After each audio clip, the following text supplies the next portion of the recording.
Selain tumbuhan, hewan juga merupakan sumber daya alam yang perlu terus dijaga keseimbangan dan kelestariannya. Jika tidak, maka hewan-hewan tersebut akan menjadi langka dan punah. Seperti yang terjadi pada burung cendrawasih. Mengapa kita perlu melestarikan hewan langka?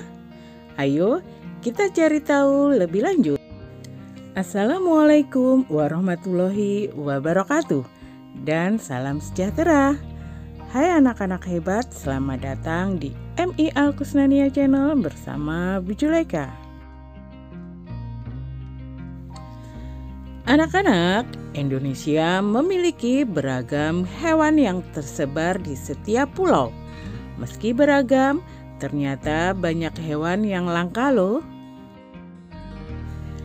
Anak-anak, Bu Guru punya 2 pertanyaan. Yang pertama, apa yang kamu ketahui terkait hewan langka? Menurut Kamus Besar Bahasa Indonesia atau KBBI, langka adalah jarang didapat atau jarang ditemukan. Hewan langka merupakan hewan yang populasinya sudah menurun hingga mendekati kepunahan. Pemerintah bertugas melindungi hewan-hewan langka. Hewan langka ditempatkan di tempat khusus untuk melindungi hewan-hewan, di antaranya Taman Nasional Komodo, Waikambas, Suaka Margasatwa, dan lain sebagainya. Contoh hewan langka yaitu penyu hijau, burung cendrawasih, badak bercula 1, macan tutul, dan lainnya. Pertanyaan kedua, mengapa kita perlu melestarikan hewan langka? Jawabnya adalah tujuan pelestarian hewan langka supaya tidak mengalami kepunahan. Dan sebagai warga negara, kita memiliki tanggung jawab dan kewajiban untuk melestarikan dan melindungi hewan-hewan langka. Berikut ini beberapa cara melestarikan hewan langka, antara lain: 1. Melakukan penangkaran hewan langka. 2. Mendirikan tempat-tempat perlindungan hewan langka, misalnya Taman Nasional, Kebun Binatang, Cagar Alam, dan Suaka Margasatwa. Dengan melindungi hewan langka, kita dapat 1. Melestarikan keanekaragaman hayati yang bermanfaat bagi ilmu pengetahuan dan masyarakat. 2. Memenuhi kebutuhan masyarakat seperti bahan obat-obatan dan pangan, menjaga keseimbangan ekosistem supaya kehidupan di muka bumi tetap berjalan dengan baik. Pelestarian hewan langka, kita ambil contoh burung cendrawasih ya. Burung cendrawasih adalah burung khas Indonesia yang ada di kawasan hutan tropis Papua.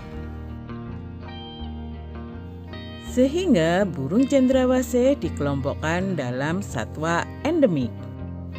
Satwa endemik adalah jenis hewan yang menjadi unik dan memiliki ciri-ciri khas yang disebabkan karena penyesuaian diri terhadap habitatnya.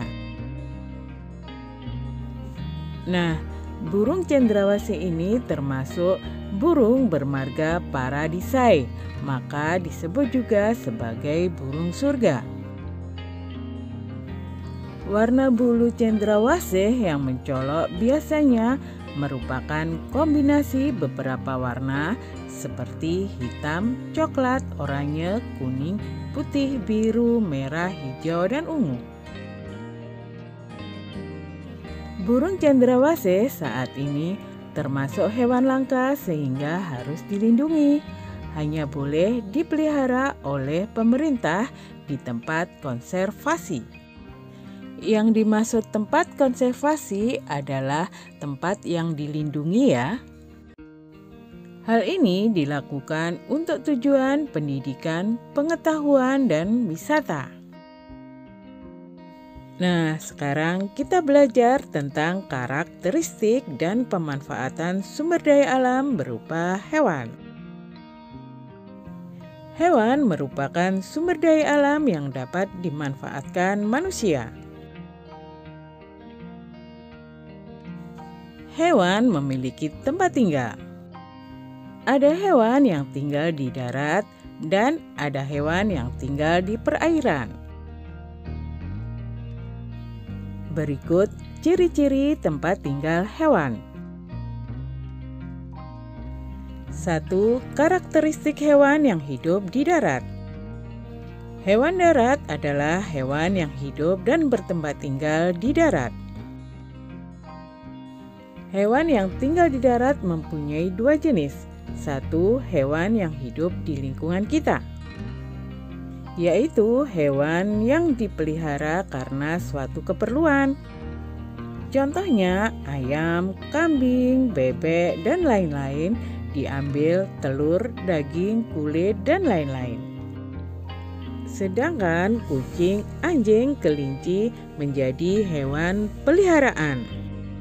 Selain ada hewan yang dipelihara di lingkungan kita, ada hewan liar yang ada di sekitar kita. Contohnya tikus, semut, kecoa, nyamuk, dan lain-lain. Hewan darat yang kedua adalah hewan yang hidup di hutan. Hewan yang hidup di hutan kebanyakan adalah hewan buas, di mana hutan merupakan tempat tinggal berbagai jenis hewan. Contoh hewan yang tinggal di hutan ada harimau, singa, gajah, serangga, burung, dan lain-lain.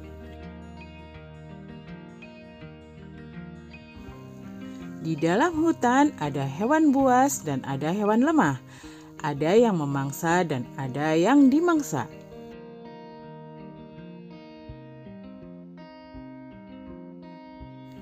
Dua, karakteristik hewan yang hidup di air.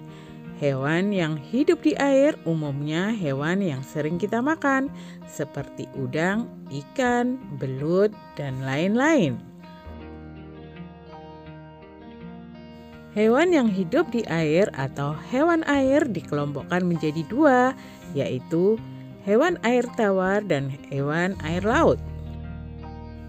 Air tawar adalah jenis air yang terletak di darat, seperti sungai, danau, dan kolam. Sedangkan hewan air laut adalah hewan yang hidup di laut. Contoh, ikan air tawar adalah ikan gabus, ikan nila, ikan gurami, ikan mujair, dan lain-lain.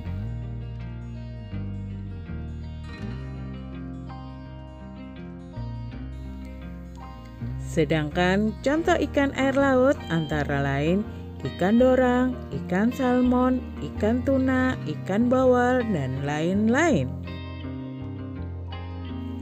3. Karakteristik hewan yang hidup di darat dan di air. Hewan yang hidup di dua alam disebut hewan amfibi. Contoh hewan amfibi adalah anjing laut, buaya, kura-kura, dan katak. Nah anak-anak, demikianlah pembelajaran kita kali ini. Semoga pembahasannya mudah kalian mengerti dan kalian pahami ya. Terima kasih sudah belajar. Terima kasih juga sudah subscribe. Bu Guru pamit dulu. Bye. Wassalamualaikum warahmatullahi wabarakatuh.